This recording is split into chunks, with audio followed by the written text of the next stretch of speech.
Hey, what's up, everybody? How y'all doing? How y'all doing?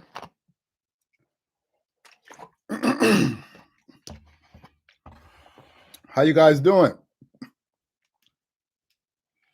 Just getting used to this new setup here. How you guys doing? I see we got some people trickling in now. So let's wait for everybody to come on in. How you guys doing? How you guys doing?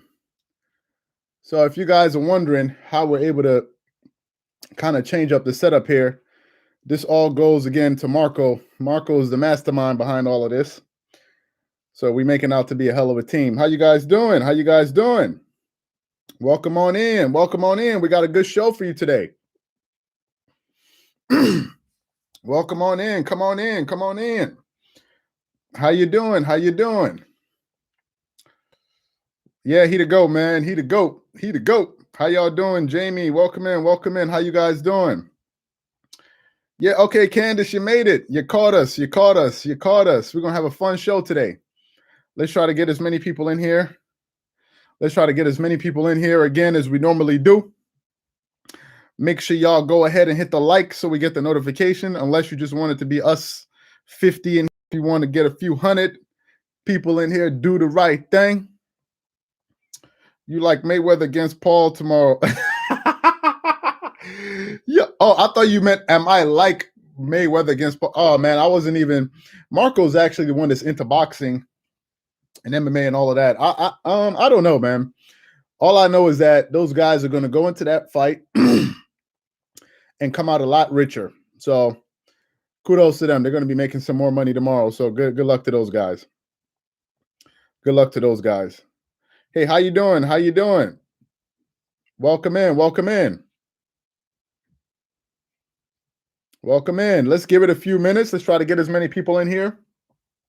Make sure you hit the like so people get notified.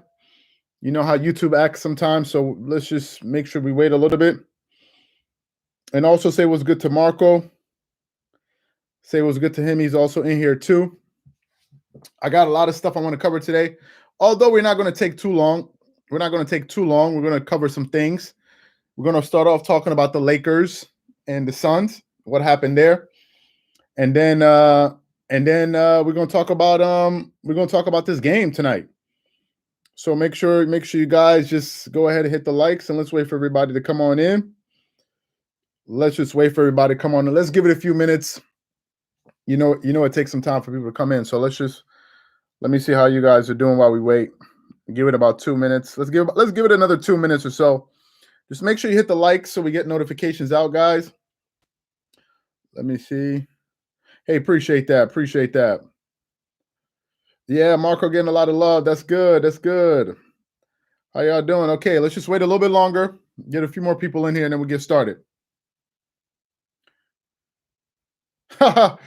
Thanks a lot for that. Appreciate that. Appreciate that. Appreciate that.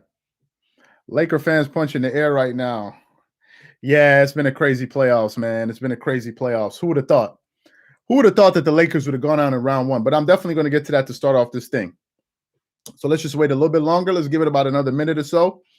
Let's wait for everybody to catch up to the live. Let's give them some time here. Hey, appreciate that. We appreciate that. We appreciate that a lot. We appreciate that a lot. Okay, for the people that are in here while we wait for everybody else to come in, and I'm going to do it again before we start. So again, guys, we're going to be live chatting tonight for the game, Clippers versus Mavs. I think that's the only game tonight. So make sure you guys, if you guys want to be a part of that live chat, make sure you guys go ahead and sign up. Hey, Sam, what's going on? Make sure you guys go ahead and sign up to Dreamerspro Max. We can chat live during games, talk about basketball, some other cool stuff. So you guys can go ahead and we also give monthly giveaways as well. So if you guys want to be a part of that, Marco is going to post that. He's going to post a link to Dreamerspro Max in the comment section here. And then you guys can get 7 days of access. So you guys can be a part of that tonight if you guys want to be there for that. So make sure you guys go ahead and do that. And the link is also going to be in the description as well. The link is going to be in the description of the live, depending on how you guys are watching it. Let's give it about 30 more seconds. Let's try to get at least 100. Let's try to get over 100 people. Hey, Mark, how you doing, man? How you doing? Yeah, Mark. We were on Dreamerspro Max yesterday. Mark actually had more faith in the Lakers. I really didn't. After the first quarter, man, it was all she wrote. So let's just wait a little bit. Let's just give it another 20 seconds and we'll get started and then we'll get it going. I'm sure it's Friday. I know a lot of people are busy out there, a lot of different time zones. So let's give it about another 10 seconds and we'll get it going. Hey, how you doing, man? How you doing? Welcome in. Welcome in. Okay. So we waited about 5 minutes. So whoever catches up, catches up. Anyway, guys. So again, before we start, make sure you guys hit the like so we get the notifications out. Another thing for the people that just came in the door, again, if you guys want to live chat during the game tonight, you can do that on Dreamerspro Max. Marco's going to post that in the description, and also he can post it in the comment section. And you guys can be a part of that tonight. So if you guys want to be a part of that, we can do that tonight. So be on the lookout for that and get 7 days of access. So that should be pretty straightforward for you guys to do. Okay, anyway, let's get into this here. Okay, so first of all, I want to start off talking about what we just witnessed last night, which was basically the Lakers and the Suns. I want to start off with that. Then we're going to talk about the Clippers. But for now, I want to talk about the Lakers because that's the thing that's really trending right now. Another thing that I want to say, shortly after we go live, shortly after this live is concluded with, we're going to be publishing videos on our channel today that you guys don't want to miss. We're going to publish some pretty interesting content. We got 2 videos on the way after we publish this, after we finish on this live. So you guys want to make sure you hang around the channel. If you haven't hit the notification bell and you're missing content when it comes out, make sure you go ahead and do that to make sure you get the video. So be on the lookout for that. Anyway, let's talk about the Lakers. And I want to first of all start off by talking about Devin Booker. Last night when we were watching that game, Candace, who's on Dreamerspro Max, I think it must have been the first quarter or somewhere in the second quarter, we were watching the game. And I'm there watching Devin Booker go off.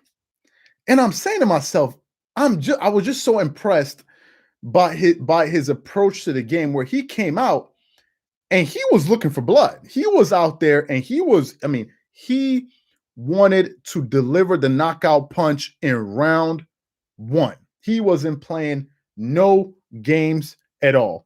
And I was watching and I was just thinking to myself, this is really impressive, man. This guy is like really Kobe-like.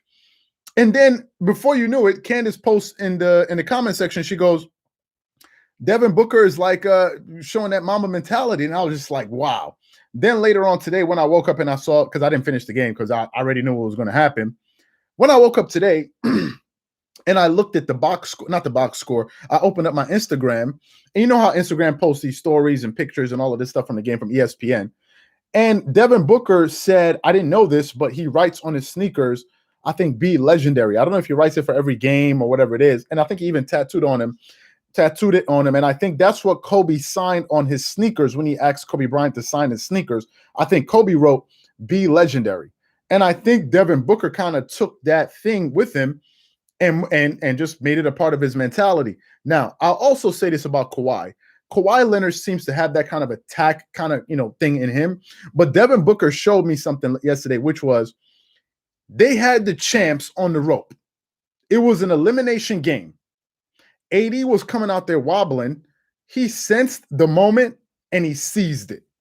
To me, that was highly, highly, highly, highly, highly impressive. And I got to tip my hats to him for him to go out there, sense the moment, and just basically take over. I thought that was impressive. So anyway, the Suns came out on a mission in Game 6. And Devin Booker would not be denied at all. I think he made that clear from the tip-off that he was not going to be denied no matter what. And going into that game, I said just yesterday when we did a live, I said that if Anthony Davis doesn't play, the Lakers are going to lose. Now, leading up to yesterday's game, AD had this groin injury. And everyone was saying that this is an injury you can't recover from in 1 or 2 days. It takes you days to kind of recover from this type of injury.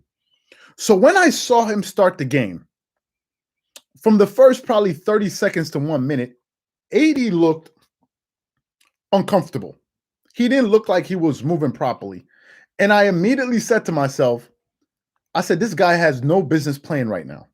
I said he's going to do a lot more harm than good. Not only harm to himself, potentially, which he ultimately did, but also to his teammates. Because if you're on the court and you can't really be yourself, you're not really helping your team. If you're not even a threat to score, then you're not really going to be, you're not, you can't even be a decoy. It's not like when Scottie Pippen, I think, was having back issues. I think it was in game 5 or game 6 in the NBA finals. And Jordan told him to stay out there. And he said the whole game, I was nothing but a decoy. I think the Utah Jazz kind of perceived them as still a threat. In this case, AD wasn't a threat. He goes out of the game. And I thought it was unnecessary because I thought that if you go out there, if you're going to take that type of risk, take a calculated risk. Don't go out there and then re-injure yourself. We saw what happened to Kevin Durant just 2 years ago. He had no reason to come back. He came back, blew out his Achilles, ended up missing a year. Was it worth it? No. You're trying to prove a point to your teammates that I'm here for you. But no teammate that has another teammate that's injured is going to expect that guy to play. No one is going to expect. If they know you're injured and there's a possibility that you can re-injure or aggravate an injury, a lingering injury, they're not going to ask you to play. They're not going to say, hey, man, let me see what you got. No, they're going to say, take it easy. We'll just fight our best and we'll live to game 7. That was the first. The second reason is, if it was me, if I was AD, I would say, listen, I would rather sit out game 6. You guys go out there, put out your best effort, and give me an additional 2 days to rest for game 7. So what happens? He goes out there. He's not. He hasn't healed himself. He goes out there, and then what? He's gingered through the game, and then if they won, he'll be right back in the same position he was in game 7. So I didn't really quite understand that. I heard at the end of the game, Charles Barkley said he doesn't understand the medical staff that cleared him to play. So that was a bit confusing to me, and I didn't understand why he ended up playing that game. Let's talk about LeBron in that game. I'm going to get to the Clippers a little bit later. I just want to talk about this because it's literally what just happened last night. I'm going to get to the Clippers, but I just want to talk about the Suns and the Lakers real quick. Let's get to LeBron James. Early on in that game, I said to myself, listen, I want to see what type of LeBron comes out tonight and how aggressive he's ultimately going to be. Those were the thoughts that were going through my mind. I said, because this is a do or die situation, you got to leave it all on the floor. In the first quarter, LeBron looked a bit passive, in my opinion. He looked a bit passive. I was saying to myself, I hope that he comes out being aggressive. I hope that he comes out being aggressive. But that wasn't really the case in the beginning. I was expecting him to really lay it all out there on the floor. Why is that? Kobe Bryant, his last game in the playoffs that he lost, the series that they lost to the Oklahoma City Thunder in game 6, Kobe let it all hang out. Kobe Bryant scored 42 points in the last game in the playoffs. 42 points. In the last game of his career, Kobe scored 60 points off of 50 shots. 60 points off of 50 shots. 60 points. And to me, it's like, leave it all on the floor. It even got to the point where, what's his name? Grant Hill was like, I don't want to be too critical on LeBron, but you got to be more aggressive. You got to be more aggressive. You got to go down swinging. I was disappointed. If you're going to say that this is the GOAT, and I never said LeBron James is the GOAT. I never said LeBron James is the GOAT, but there are people out there that feel like that. If he's truly the GOAT, then I got to see it. Go back and look at Jordan in those games. Jordan was shooting like 25, 30 times, 40. Like Jordan was like, if we're going to lose, we're going to lose with me. Like we're going to go down guns blazing. That was just Michael Jordan's approach. So I was looking at the game and I was saying to myself, I don't understand what's going on here. I was disappointed, to be honest with you. I was. I don't think you can say you're better than Kobe or you're better than Jordan or you're better than Kareem when I'm seeing something like that in a do or die. So I'm sorry. I'm sorry. I'm sorry. You got to say, you know what? I don't care if I shoot the ball 40. Luka Doncic shot the ball 37 times in game 5. 37 times to win that game. He scored 42. Who gives a damn? He was aggressive. That's the whole point. So I was disappointed with that. Let me move a little bit further. I'm gonna get to the Clippers, so just hang around with me, guys. Just want to get some thoughts out here on the Lakers. Another thing I want to talk about is this. I think the Lakers need to make some changes in the offseason. I think they need to make some changes. Here's what I said. I said the media sold you guys a bag of goods that was spoiled. They sold you guys a bag of goods that is spoiled. I said it like 2 days ago. I said this is the fundamental reason why Lakers can be losing and people still feel like they'll win no matter what. Has nothing to do with really any practicality. It just has to do a lot of hype. Oh, they're going to win because they're always talking about them. The Lakers want to win. And I'm like, wait a minute. These guys are in trouble. These Phoenix Suns are no joke. These Suns are not afraid. People are like, oh, Lakers in 5. I'm like, no. You gotta be you have to have a healthier respect for your opponent. You have to. This is how people get knocked out all day long. The dude that you're not paying attention to will be the one to leave you on the mat. Oh, the Lakers are going to be fine. And I kept on saying they won't be fine. But if you're listening to people like Nick Wright, let me get to Nick Wright for a second. Let me talk about Nick Wright for a second. Nick Wright came out 2 days in a row and said the Lakers are going to win. He guarantees it. I don't think anybody has any issue with Nick Wright supporting the Lakers. I don't think anybody has an issue because everybody should have a right to pick a side, and you should also have, I believe you should believe in what you say. I think what people want is a little bit of contrition when you're wrong. To say, listen, man, I was wrong. I was wrong. Nick Wright, the Lakers go out there and lose game 5. He comes out the next day after being wrong, blatantly wrong. He doubles down and says, oh, we're going to win. And I'm like, what changed? AD is not healthy, yet you feel so confident that they're going to. So what do you think the Suns are going to be doing? How is it that Lakers supporters only think of what they're going to do to their opponent, but never think about what their opponent is going to do to them? This has been the story of these guys. Who going to stop AD? Who going to stop LeBron? Who going to stop AD? Who going to stop LeBron? Who's going to stop Chris Paul? Who's going to stop Devin Booker that dropped 42 points? It can't be like a one-way thing. Oh, we're going to give him this and AD going to dominate and blah, blah, blah, blah, blah, blah. It's like, bro, what I've heard what you're going to do, but how are you going to stop them? Nobody answers this question. It's like as if the opponents, they don't really exist. I think a lot of people looked at the Phoenix Suns were like, they're not real. And like they must be like a figment of my imagination.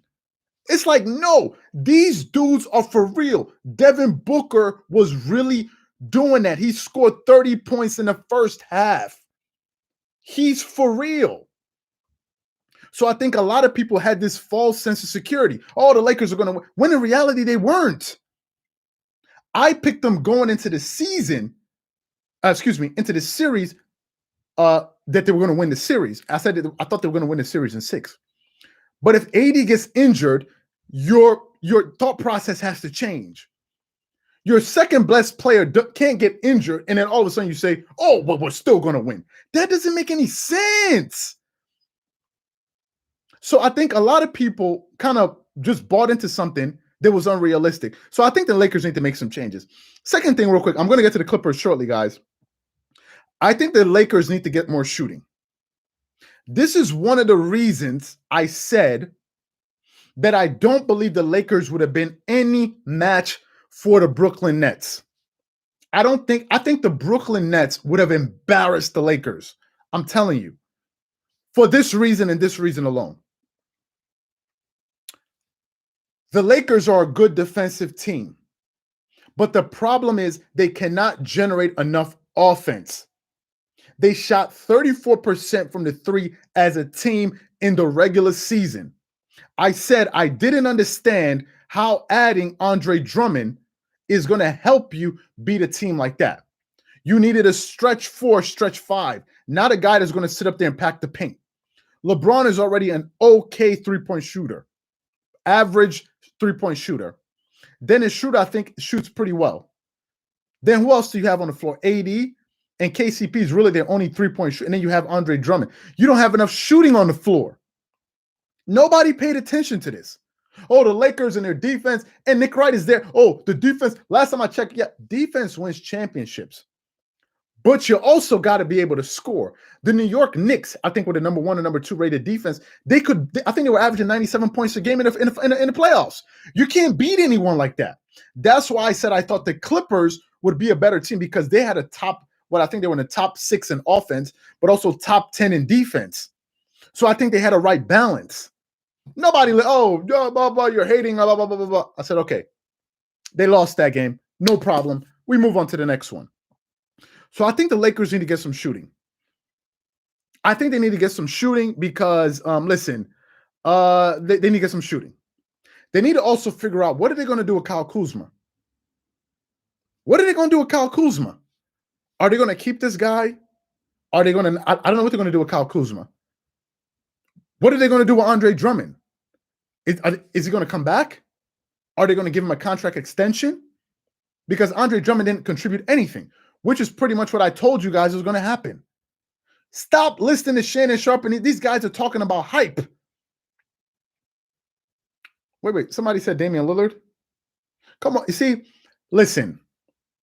I don't think, if Damian Lillard wants to go there, no problem. I don't know why Damian Lillard want to go play with the Lakers. LeBron James is 36 years old. He'll be 37 next season. AD is always injured. So why would he go to the Lakers? Why would he go there? Maybe he would, but I don't see the reason why he would. The Lakers are moving in the opposite direction. Now you got to start looking at what can AD do? Because he's the one that signed that Supermax extension. So that's the guy that they need to start looking at. But the issue with AD is he's always injured. So that's something you're going to look at. Charles Barkley calls him street clothes and all of this different stuff. But, we laugh, but it's serious. So the Lakers are going to have to answer some questions. They're going to have to answer some questions. Which brings me to the Clippers. So let's talk about the Clippers. I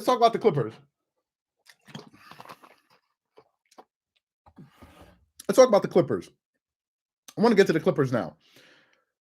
Make sure you guys hit the like button, guys. Let's try to get the likes to about 150 likes.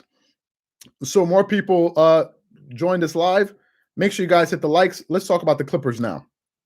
Let's talk about the Clippers. Okay. Tonight is going to be a huge game for the Clippers. Tonight is going to be this could be the end of the series. This could be the end of their season tonight. So if any game that you go into, and it could be possibly your last game in the season, it is a big game. So this is going to be a huge game for the Clippers this season. There are no two ways about it. So let's get into it. When the Mavs went big, because the Mavs made some adjustments that gave the Clippers problems. For the people that missed the live yesterday where we did a reaction to it, let's just go very quickly. The Mavs made 2 adjustments that gave the Clippers a lot of issues in Game 5. The first adjustment they made was they decided to go extra big. They essentially put 2 7-footers on the floor with Boban and Kristaps Porzingis on the floor. I think the reason they did that was to force Ty Lue's hands to bring Zubac back on the floor, because remember, the Clippers went to a small ball lineup, which was able to bring them back in the series. An adjustment I think they should have made after game 1, but they ended up making it somewhere like a quarter into the first quarter in game 3.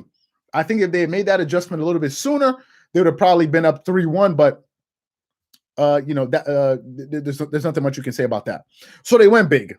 The second thing was they started to play a zone defense. And I think the reason that they played a zone was to stop the Clippers from their dribble penetration. Yes, it's the most important game of the franchise. I agree. It was to limit the Clippers' dribble penetration because remember, Kawhi Leonard and Paul George were feasting in the paint. They were feasting in the paint. So the Clippers had to make an adjustment to get those guys. I mean, the Mavs had to make an adjustment to kind of stop all of that. By them going to the zone, it forced them to play on the perimeter. And in a lot of those cases, the Clippers played into the Dallas Mavericks' hands by taking a lot of long three-pointers. You saw Paul George do it at times. You saw Kawhi Leonard do it at times. You saw, Reggie Jackson. He took a lot of threes in game 3, right? Playing right into their plan. So I think the Clippers going into game 6, I think the Clippers need to stay with that small ball lineup. I think they need to stay with that small ball lineup. I think if the Clippers decide to go back to that big lineup by bringing in, Ivica Zubac, I think that'll be one of the fastest ways for them to lose this series tonight. I don't think bringing in Zubac is going to be the answer. I'm sorry, I don't think it's going to be. I think they need to go back to that small ball lineup, number one. I think they need to figure out a way to attack the zone. And I was listening to, I think, a press conference with Ty Lue. I believe it was. I was listening to it today. Was it today? No, yesterday. And he was, I think it was after like a practice or something. Excuse me. And Ty Lue said that they have been practicing going against the zone. Now, some people may say, well, these are NBA teams. I don't understand. Like, is this a college team? They don't know how to play against the zone. About NBA teams can play against a zone defense. However, if you just kind of throw a zone on them and they're not ready, it can throw their offense into a whack, because basically that's what the Dallas Mavericks did in game 5. They chopped up the entire flow of the game. It took the Clippers some time to kind of figure out how to attack the zone, because your approach needs to be a little bit different. Remember, they go into the game with one strategy to attack the basket. The Mavs forced them to be on the perimeter. Now they have to figure out, they have to change their mode of attack on the fly. So it's not just something, okay, they're going zone, let's change it now. No, it takes a bit of an adjustment, probably a quarter or two, for you to kind of get a foothold on what's happening. And that's why you watch that first half. In the first half, the Clippers offense seemed to be out of a whack. So Ty Lue said they're going to be practicing to play against the zone, because I don't see why the Mavs would not go to the zone when it just worked. You're going to stick to doing what works the same way the Clippers, ever since they went small, they didn't stop going small until the Mavs were able to come back with and really to counter that small ball lineup, in my opinion. Make sure you guys hit the likes, guys. Let's get the likes to about 150 likes. Appreciate that. Try to get the likes up, guys. Appreciate that. Just got to drink a little bit of water. Anyway, so I think the Mavs are going to come back to that same small ball lineup. That's the first. It's still going to run the zone. That's the first thing. A second thing, this is just my recommendation, and I know nobody in the Clippers organization is going to see it, and they don't have any reason to take any of my suggestions. I think the Clippers should make an adjustment to their starting lineup. And if it was me, just personally me, I would start Rondo over Reggie Jackson. This is just my opinion. And one quick thing about Rondo. So there's like a video or like a tape or like a short video, whatever it is, going around the internet where Rajon Rondo and Kawhi Leonard got into like an exchange at the end of the game, where basically Rondo was like, what the hell are you doing? I think Kawhi was going over to Rondo to say something to him, and Rondo was like, you talking to me? You're the one that blew the play. And I listened to Ty Lue saying that play had many different options. Welcome in. That play had many different packages within that play, and Kawhi Leonard basically just botched the play. He blew the game. He blew that play. It was all by himself because the ball never touched anybody else's hands. They were supposed to do something else with it, and the ball didn't even swing, nothing like that. And I think Rondo stepped to Kawhi. I said, man, what are you doing? I think you guys can go out there and look at that. I think that's good. Skip Bayless said, well, he feels like an exchange like that can tear up the locker room. I really don't. I think, given the fact that Kawhi Leonard played under Greg Popovich, who is like what's the coach? Bill Belichick of the New England Patriots. Bill Belichick. Bill Belichick is a discipline. He'll go at anybody. I've seen Greg Popovich cuss out Tim Duncan. So I think Kawhi Leonard is used to being in an environment where a coach goes off on you and you got to respond to it. So I don't think Kawhi Leonard is one of those people that's going to ball up into a shell and say, oh, this guy had the nerve to call me out and say something. I don't think Kawhi Leonard is that type of guy. I think Kawhi Leonard understands that Rondo just wants the best for the team. I don't think Kawhi Leonard is going to take something like that personally. However, I personally believe that they need to start Rondo. I gave this recommendation yesterday, but I'm going to kind of reiterate it here for the people that missed this live. So let me just say why I think they should start Rondo. I think they should start Rondo because of his ability to dribble penetrate. For sure, he's their best passer. And I think the best way to attack the zone is to be able to penetrate the zone, move the ball, and move players. And I don't think there's anyone better on the Clippers that can attack the basket and understand the right play to make. We're not just talking about like a Paul George who can break down an individual defender, get into the paint, and then make a play for himself or somebody else. Rondo is going to make the best play for the entire for that entire set or whatever action that they're running out there. So I would sit Reggie, start Rondo. Now, if the Clippers do that, there's going to be a trade-off. If the Clippers start Rondo, there's going to be a trade-off. For starting Rondo, you're going to trade. The trade-off is going to be a little bit of spacing because Reggie Jackson is a better perimeter. First of all, he's a better scorer than Rondo, and he's a better perimeter shooter. So if you start Rondo, that's going to be the give and take. So if you start Rondo, you're going to give up some of that, which brings me to Marcus Morse Sr. Guys, I got to say this. I've said it before. Marcus Morse Sr. is my favorite Clipper. He's my favorite Clipper. But Marcus Morse Sr. has just not been playing well. He's just not been playing well. Marcus Morse Sr. for the playoffs this year, for the Clippers, he's shooting 38.5% from the three. Okay. And he's averaging 10 points, which is fine. He's only shooting 62% from the free throw line, but he's shooting 38.5% from the three. Do y'all know what Marcus Morse Sr. shot in the regular season from the three? 47.3%, 9 percentage points higher, and he shot 82% from the free throw line. Marcus Morse Sr. has not been helping the Clippers. There have been many opportunities where the Clippers could have gone ahead and really taken advantage of the other team, and they didn't. The only time I saw him really step up big and kind of break loose was in that fourth quarter in Game 4. Marcus Morse Sr. needs to hit shots. If you're going to start Rondo, these guys need to hit shots. Batum has played better than Marcus Morse Sr. I'm sorry. Batum has played some timely defense. He's hit some big shots. He's gotten some nice plays. I like Nicholas Batum. Although he missed that last, fine, whatever. Marcus Morse Sr. needs to hit some shots, in my opinion. But I think having Rondo in the starting lineup can definitely help Kawhi Leonard and Paul George, but especially Kawhi, because Kawhi Leonard was the one that was most affected by that zone defense that the Dallas Mavericks threw out there in game 5. He was the one that was affected the most. Paul George was able to kind of fight his way through it. He was able to fight his way through it. But Kawhi Leonard was the one that was affected, and I think Rondo could probably help Kawhi Leonard get to his spots a little bit easier. Make sure you guys hit the like button, guys. Let's try to get the likes to 200 likes. 200 likes, guys. I appreciate that. 200 likes, we appreciate that. So more people get notified. Anyway, so that's kind of the trade-off there. Let me keep going a little bit further. I think Kawhi Leonard and Paul George need to keep attacking the paint. They just need to keep attacking. They can't play into the Dallas Mavericks' hands of staying out there in the perimeter, shooting threes. I think the Clippers need to keep attacking the basket. This is just my personal opinion. I think they need to keep attacking the basket. I think that I think that they need to do a better job on the switch as well. I think they need to do a better job on the switch. I think Rondo will help them a little bit better than Reggie Jackson on the switch as well, on the defensive side of the floor.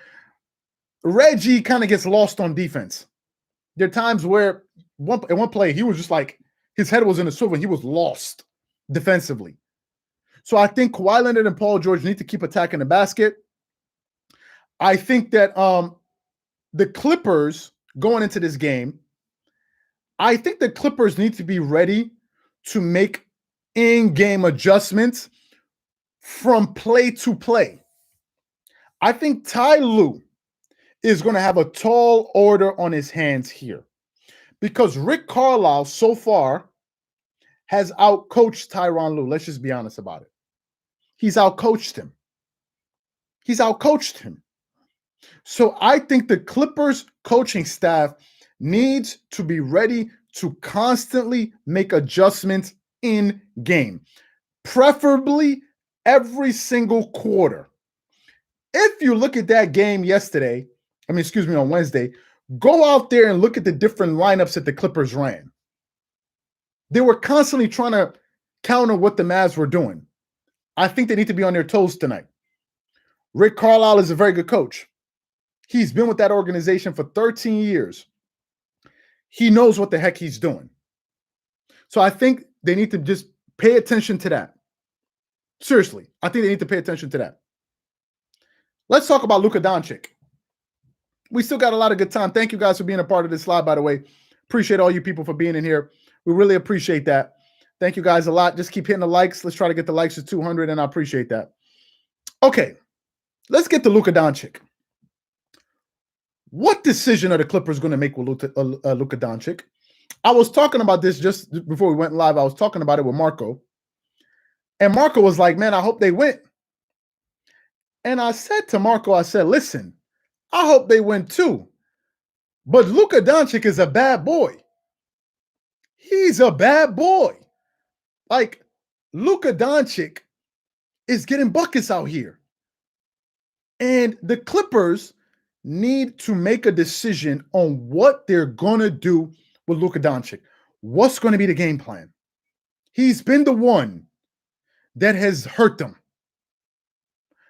Are they going to let Luka go off? Or are they going to try to stop everyone else? Are they going to let Luka go off and stop everyone else? Or are they going to let everyone go or the vice versa? I'm getting it confused here. Will they stop Luka and let everybody else go off, or will they just let Luka go off and stop everybody else? They got to make a decision. Because I think the Clippers haven't figured out what strategy yet they want to play on Luka. I don't think they've made a definitive decision on how they're going to play Luka. That's something they need to figure out now. He is torching them, especially from three. Especially. Luka Doncic doesn't even move that fast. It's not like James Harden going into a step back three. He's methodical, and he still gets his shot off. They need to make a decision on Luka Doncic. Seriously. I think Kawhi Leonard needs to be totally aggressive this game. I need Kawhi Leonard to go for at least 30. I didn't say at most, at least 30 points. I don't care if Kawhi Leonard shoots 35 shots.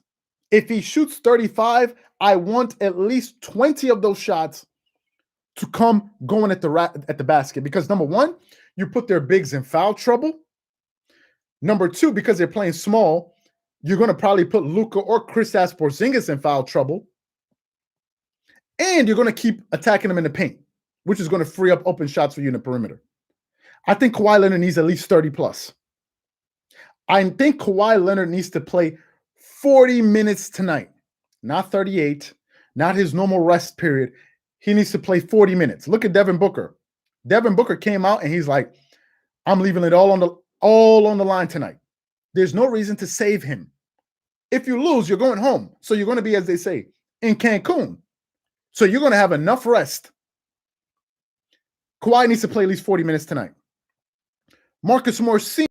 needs to go out there and hit some shots. I'm sorry. He has to, because Marcus Morse Sr. has actually done more harm than good, in my opinion. He's done more harm.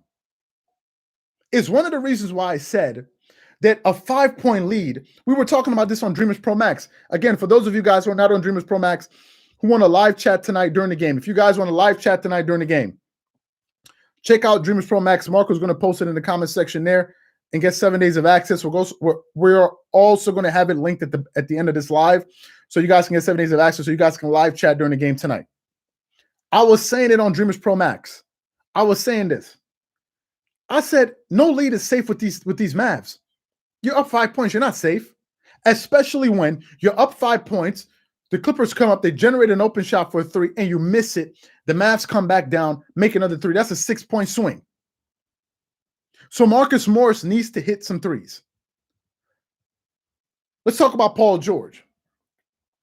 I think Paul George should keep attacking the basket. Paul George is a 40+% three-point shooter. He shot over 40% in the regular season from the three. I think Paul George needs to put his head down and keep attacking them in the basket. They have no one that can stop him. I think if the Clippers, if the Dallas Mavericks decide to start off this game by going big, I think the Dallas Mavericks I think the Clippers need to put Kristaps Porzingis or Boban in a pick and roll and not step back into a three, blow right past him. Keep attacking the basket. Keep attacking the basket. Paul George needs to continue to be aggressive and not settle for three-point shots. I'm sorry. They don't need that tonight. Go back to what worked. The Clippers started, the offense started working when they were starting getting into the paint, and then they went small. They were already killing the Mavs in the paint in the first two games, but it was when they went small. I think they need to keep doing that. I think the Clippers need to shoot at least 40% from the three tonight to have a chance. I didn't say to win. I said to at least have a chance of winning. They need to make at least, hear me out, at least 23 pointers. 20 to win, to stay in this game, because the Dallas Mavericks are going to put up threes. Luka Doncic is going to put up threes. I think in that last game, let me go back and look at the box score here. I think in that last game, in game 5? Let me pull it up here and let me see. How many threes did the Dallas Mavericks attempt in that game? The Dallas Mavericks attempted, how many threes? They attempted 36 threes and made 14. Clippers attempted 38 and made 14. 14 ain't enough to beat this team, man. 14 ain't enough to beat the Mavs. You got to get a lead on them and hold on to that lead. Essentially, you need to keep making shots, because the Dallas Mavericks, they're not going to go away. The Clippers will get a 5-point lead, and so one of these guys will just come back down the court and hit another three. You're like, oh my God. You can't get any separation on these dudes. So I think the Clippers need to make at least 23s. Give yourself a shot. I don't think a 5-point cushion is enough. I think the Clippers, they need to get at least a 10-point cushion on the Mavs. I think they need to get a 10-point cushion and try to hold on to it. A 5-point cushion ain't enough. I'm sorry. 1 or 2 boneheaded plays, 1 turnover there, 1 missed three, they're back in the game. I think the Clippers should try to start off from the very first 2-3 minutes.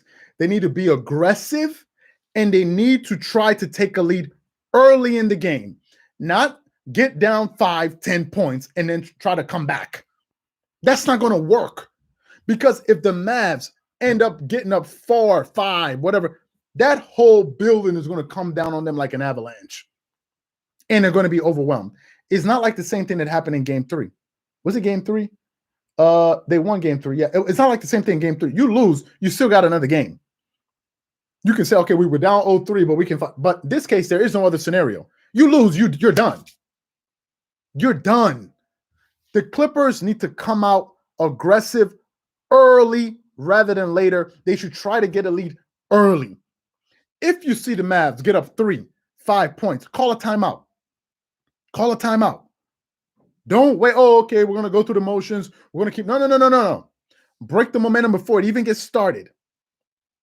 That's what I think. I think they should try to break the momentum before it even gets started.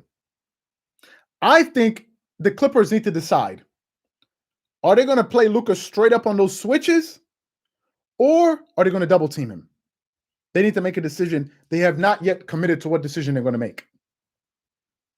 It's either you're going to let him get 50 points and keep everyone else at bay. You can't let Luka get 45 points and 10 or 12 assists. You can't. Because he's generating too much points for the team. If a guy gets 40 and gets 13 assists, how many points did he account for? That's pretty much the whole game. They need to make a decision. They need to make a decision about that. Another thing, from a technical standpoint, that I want to say, I think if the Clippers and the Mavs are in a close game in the fourth quarter, I think the Clippers need to consider fouling Luka Doncic late in fourth quarters. I think the Clippers need to consider fouling Luka Doncic in fourth quarters. Luka is shooting 43%. Let me look at his numbers. Let me just confirm.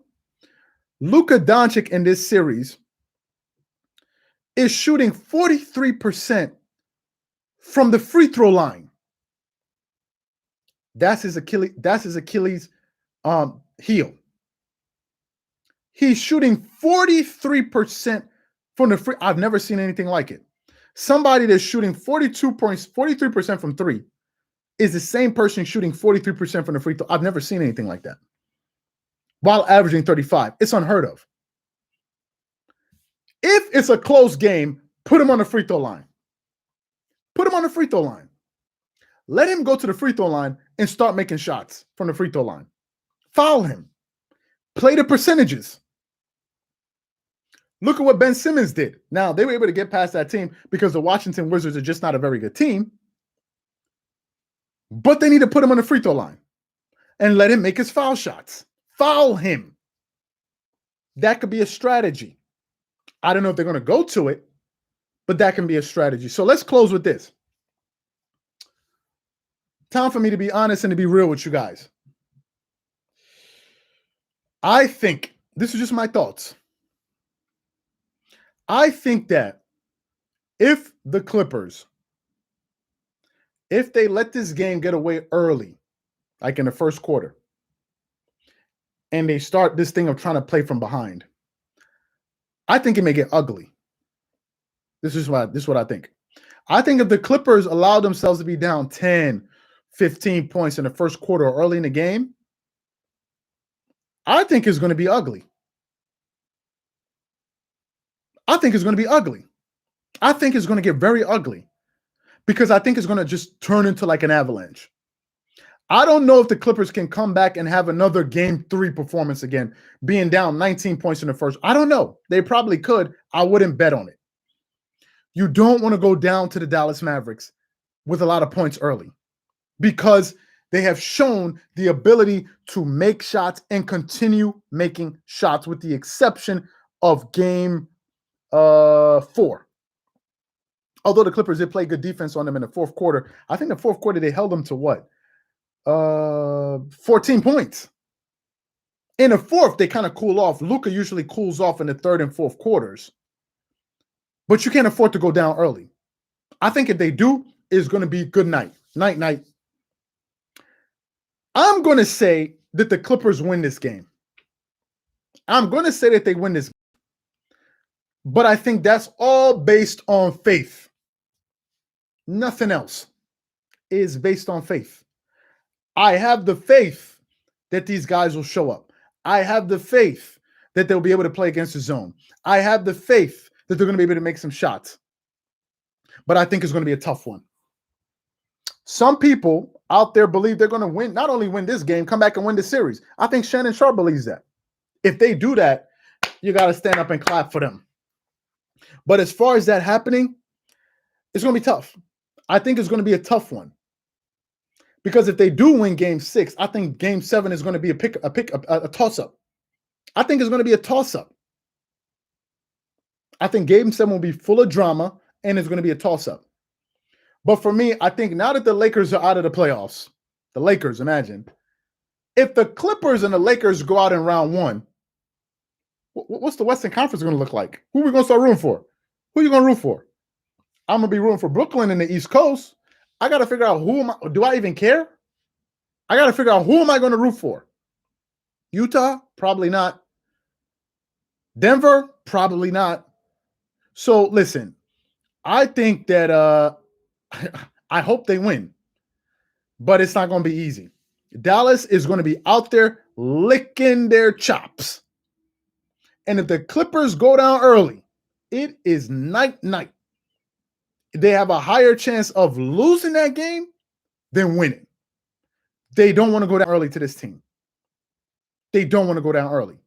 That's what I think. Some people have faith in the Clippers. Some people feel, oh, no, the Clippers are going to do well. They're going to do well. They're going to win. I hope so. Nobody's disrespecting Utah. I said, who would I want to see play? I didn't say who do I think can win. I said, who do I think can play, will win? I said earlier, y'all remember when people were making fun of the Utah Jazz? Hold up. Y'all remember All-Star Weekend? Y'all remember that? Y'all remember when it was chuckling it up, laughing at the Utah Jazz when they picked Rudy Gobert, the Defensive Player of the Year, and Donovan Mitchell for the last 2 spots? And then LeBron made the joke about, oh, whenever we play, 2K or whatever the basketball game was, y'all remember when they say, nobody picks Utah to play when we play video games? Y'all remember that? Y'all remember I said the Utah Jazz, we're not going to forget that? You see what happened? This is why it's good not to overlook your opponent. Look what happened. I've already gone off on LeBron James. People coming into this live a little bit later. I already went off on LeBron. Listen, LeBron James is a top 4 player in all time, in my opinion. Top 4, top 5, whatever you want to call it. He ain't the GOAT. Top 4, top 5. But I think there's just too many antics. Too many dramatics. A thunderstorm is coming. Is that necessary? You need to post that a thunderstorm is coming. That's unnecessary. Why are you bringing all this attention to yourself? It's unnecessary. That was unnecessary because now you put yourself in a position where people are going to start laughing at you when you don't show up. Now, some people can say, no, I'm confident in myself. Sure, we get that, but it's actually unnecessary. Just like yesterday, Devin Booker and these guys win. You take a picture with the guy and you post one of the most disrespected players in the NBA. Well, like, come on. Why are you bringing attention back on you? You just lost. Let the guy enjoy his time under the sun. You've been in the NBA for almost 20 years. Let somebody else get some shine. Don't come up there and try to latch onto his limelight like, okay, look at me bigging up Devin Booker. Allow him. Allow him. So I've already given my opinion on LeBron. I've already given my opinion on that. I've already given my opinion on the Lakers. I think they need to change something. I already talked about AD. I think AD is not the answer. You guys are beginning to see that. If not for anything, for health reasons alone. AD is always injured for whatever reason. I've given my opinions on that. So this is what I think is going to happen tonight. These are my thoughts. I hope they win. It's going to be a tough one. It won't be easy. I have faith in them. Will they win? I guess we have to wait and see. Those are my opinions. And if they lose, then the talks are going to begin. Just today, before I go, just today, I heard that, was it Stephen A. Smith that made a video? Was it a video? He was on ESPN. And he said that Damian Lillard is being pursued by the Clippers. Think about this. The Clippers who are still in the playoffs. Think about that. The Lakers who just finished the playoffs. And what was the third team? Just a second. He said the Clippers, the Lakers, just one second. He said the Clippers, the Lakers. Yes. The Clippers, the Lakers, the Knicks, and the Miami Heat. 1 second before we go. Let me just take 5 more minutes of your time. Hold up a second. Hold up 1 second here. How is it that the Clippers and the Lakers have been looking at the Damian Lillard? How is that possible? If the Clippers are looking at Damian Lillard, the question is, they're looking at him for who? What do they know? Do they think Kawhi Leonard is going to leave? That's the first question. Are they planning on moving Paul George? That's the second question. Are they planning on bringing him into play with all of them? Now, I don't think the Clippers have the cap space to accommodate Damian Lillard. I don't think they have the cap space. If I look at Damian Lillard, just a moment, let me pull up his salary. Damian Lillard salary. Damian Lillard, okay, wait a minute here. Let me pull up his salary. You guys can help me with that. Just a second here. Wait a second. Damian Lillard is supposed to be making, I think Damian Lillard must be making like 40. Just a second, guys. Let me pull it up. Damian Lillard is supposed to be earning, I think he got to be earning like close to 35 million. You guys help me find that information if you can't help me. How much is 31 million? Okay, 30 million. What cap space do the Clippers have for that? They can't afford him with Kawhi and Paul George together. What are they saying? Is he going to leave Portland and go to the Clippers? For who? How are they going to make that work? How are the Lakers going to make it work? So I got some questions about that. Some people are now saying 45. I can understand in New York Knicks, they have the cap space. Damian Lillard has the type of personality where he would want to go play with the Knicks because he has that, like, I can kind of lift you guys out of the. He stayed with Portland all these years, so Damian Lillard would probably look at the Knicks and be like, I can help resurrect this franchise. You put Damian Lillard with Julius Randle and these guys, probably. I don't think it's going to be enough to come out of the Western Conference. Thanks for that. I don't think it's going to be enough to come out of the Eastern Conference. I don't think it's going to make the Knicks better than this team, better than the Brooklyn Nets or Milwaukee. So the Knicks could be a possibility. The Miami Heat, I can see something like that working out. Damian Lillard seems to be kind of cut from that same cloth. I get that. But if it's for the Lakers, then for who? LeBron is, they can't move. They're not going to move LeBron. They're not going to move AD. So who else? So who are they getting rid of? If it's the Clippers, then that means one or two things. And we don't know this. Number one, either Kawhi Leonard is going to leave and they're going to bring in Damian Lillard, or number two, they're going to trade Paul George. Those are the only two salaries that can make it work. There's no other way. Portland is not taking anything else for that package. This is just something to keep an eye on. I don't know. Stephen A. Smith reported it. I could be wrong. Something you guys to keep an eye on. But anyway, guys, thank you guys again for being a part of this live. Another thing I want to say, yes, be on the lookout on the channel. We got another video coming up right after this, so be on the lookout for that. And also be on the lookout on the channel a little bit later. We got another video coming out after that as well. Also, if you guys want to live chat, make sure you go ahead and sign up to Dreamerspro Max and go ahead and do that and get 7 days of access. Marco's going to post that at the end of the description, and also we can post it in the comment section. Again, guys, thank you guys so much for being a part of this live, and we'll definitely catch you guys tomorrow. Tomorrow we're going to be live again to do a reaction. Whether they win or they lose, you know we're going to be here to show up to take it on the chin. So we'll definitely catch you guys later. Thank you guys for this one. Catch you guys next time. Peace.